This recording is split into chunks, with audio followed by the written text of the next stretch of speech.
The security cameras above followed their every move, and an unnerving feeling swept over him, like they were being watched by invisible eyes.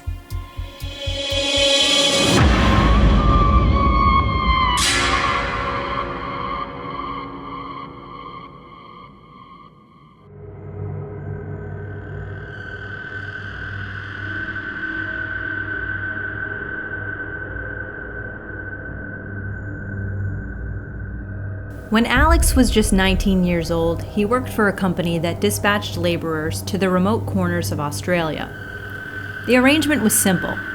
Tell them when you were available, and they'd send you to some far-flung farm to work for weeks on end.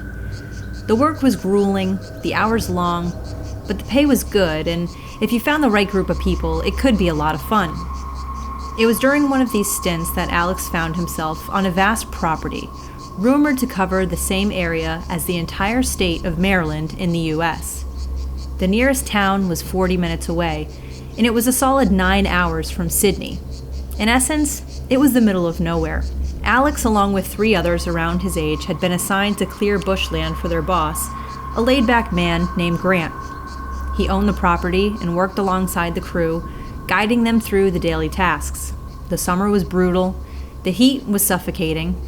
On one particular hot afternoon, with the temperature creeping dangerously high, Grant decided to give them a break. "I know of a waterhole about 25 minutes north," Grant said, as the others opted to take a rest. "I'll take you, Alex. Come on, let's go cool off." The trip to the waterhole would have been uneventful, an endless expanse of barren land stretching out before them, with only a few scattered clumps of trees in sight. The sun hung heavy in the sky, and the earth seemed to shimmer with heat. The air was thick and dry, and everything felt slow, as if the land itself were waiting for something. Alex didn't talk much, his thoughts preoccupied with the oppressive atmosphere. But then, something caught their eye. Off in the distance, between 2 twisted dead trees, stood something bizarrely out of place. "Do you see that?" Grant said, pointing, his voice low and unsettling. "That. What is that?" Alex's heart skipped a beat. It was a shipping container, large, angular, and unmistakably blue, sitting starkly in the middle of the barren wasteland. It was completely out of place. Grant's face contorted into a confused frown. "I've never seen that before," he muttered, driving toward it. "It wasn't here the last time I passed this way about 5 weeks ago." The closer they got, the stranger things became. The thrum of a diesel generator filled the air, and Alex's unease grew. CCTV cameras mounted on poles at each corner of the container followed their every movement, buzzing to life and swiveling as if alive, watching them. "Let's go," Alex said, his voice tight. "With all this security, someone clearly doesn't want us here. We should leave." But Grant only laughed, dismissing the warning. It was his property, after all. Whoever had placed this container here was trespassing. He was determined to find out what was inside. When they stopped, Alex's dread grew. It was surreal. A strange, foreign object in the middle of nowhere, watched over by cameras that seemed almost too deliberate. But Grant was insistent. Together, they approached, the soft crunch of gravel underfoot like a warning bell. The container's door was secured with a single small padlock. They had bolt cutters in the truck, and after a moment's struggle, they forced the lock open. A wave of frigid air rushed out as they stepped inside. Inside, the air-conditioned space felt jarringly out of place in the sweltering heat. Alex's breath caught in his throat. As the lights flickered on, he took in the sight, an elaborate and chaotic office setup, with shelves upon shelves of massive hard drives, blinking LEDs, and wires sprawling across the floor like veins. The hum of machinery was constant, filling the space with an eerie soundtrack. Desks were scattered around, each with computers and rolling office chairs. It looked like something out of a high-tech bunker, except it was in the middle of nowhere. Alex felt an overwhelming sense of dread. He couldn't explain it, but this place felt wrong. Something sinister lingered in the air. His pulse quickened, and the pit of his stomach tightened. "Let's just leave," Alex urged, his voice barely a whisper, as his heart thudded painfully in his chest. The security cameras above followed their every move, and an unnerving feeling swept over him, like they were being watched by invisible eyes. But Grant, though uneasy, was determined. "We need to get to the bottom of this," he insisted. His voice was firm, but Alex could hear a slight tremor beneath it. It was as if Grant himself was grappling with a quiet fear. With a resigned sigh, Alex reluctantly powered up one of the computers. He didn't know much about technology beyond the basics, but he felt compelled to do something, anything, to understand what was going on. He didn't want to just stand there not knowing, but at the same time, a part of him begged to run. Grant, however, didn't wait for him to finish. Instead, he moved across the room, rummaging through a pile of storage boxes in the corner.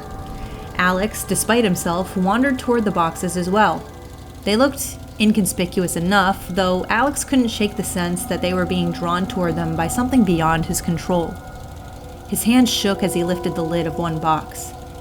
It didn't take long to realize what he was looking at. Posters, DVDs, and photographs all depicting images that no one should ever see. His stomach turned violently. Everything was meticulously organized, as though the creators of this sickening collection had taken great care to arrange their vile materials. Alex recoiled, his blood running cold. "Grant, we need to leave. Now," he choked out, his words barely audible.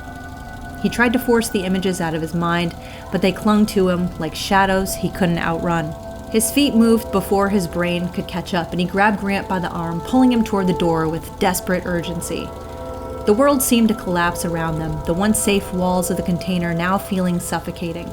The overwhelming stench of fear hung in the air as they rushed out into the light.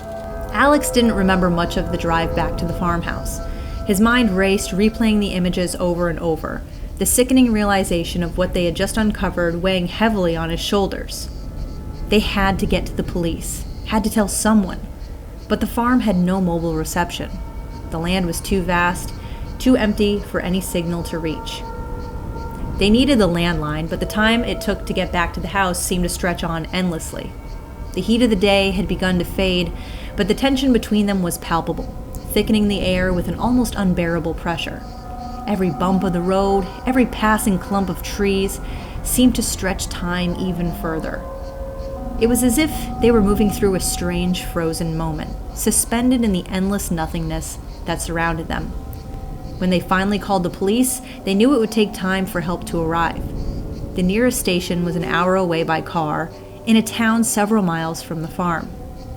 They barely spoke as they waited, the weight of what they had seen hanging over them. Alex could still see those photos, those images, flashing behind his eyelids, taunting him with their grotesque familiarity. He couldn't escape them. Neither of them could. They spoke in hushed tones, recounting their discovery, but the words felt heavy, as if speaking about it made it somehow worse. When the police finally arrived, 2 four-wheel drives kicking up dust behind them, Alex was already a bundle of nerves. They had led them back to the container, every moment stretching out in excruciating anticipation. But when they arrived, the door to the shipping container was wide open, and the interior was burning. A fire had started, and the heat was so intense that they had little hope of saving anything inside.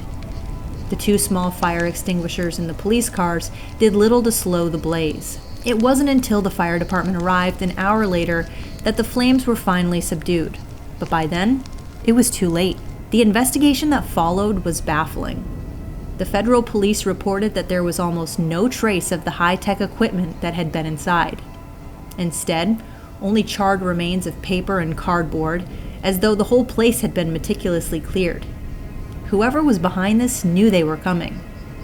They had time to burn everything and vanish without a trace. Aerial surveillance was impossible by the time the police pieced everything together. The land was vast, and the property offered countless escape routes. The investigation quickly went cold. There was no evidence, no leads, and no suspects. Even years later, the container remained on Grant's property. He had no money to move it, and it had become an unsettling fixture on the farm, a reminder of that day, the day when everything changed. Alex would never forget what he saw inside those boxes. It haunted him, long after the fire burned out, long after the police left, and long after the memories began to fade. He would never escape the feeling that someone or something was still watching. Thank you for listening to Eerie Exposed. If you liked this story and want to listen to future ones, please consider subscribing. Also, if you know an eerie story you want us to expose, please leave a comment below.